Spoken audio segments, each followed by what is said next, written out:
بعد وہ دونوں وہاں سے بھاگ جاتے ہیں۔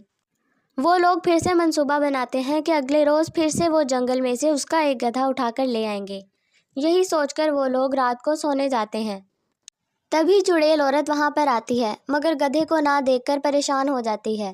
اسے بہت بھوک لگ رہی تھی اور بھوک کی وجہ سے اس کی شکتیاں کم ہو جاتی۔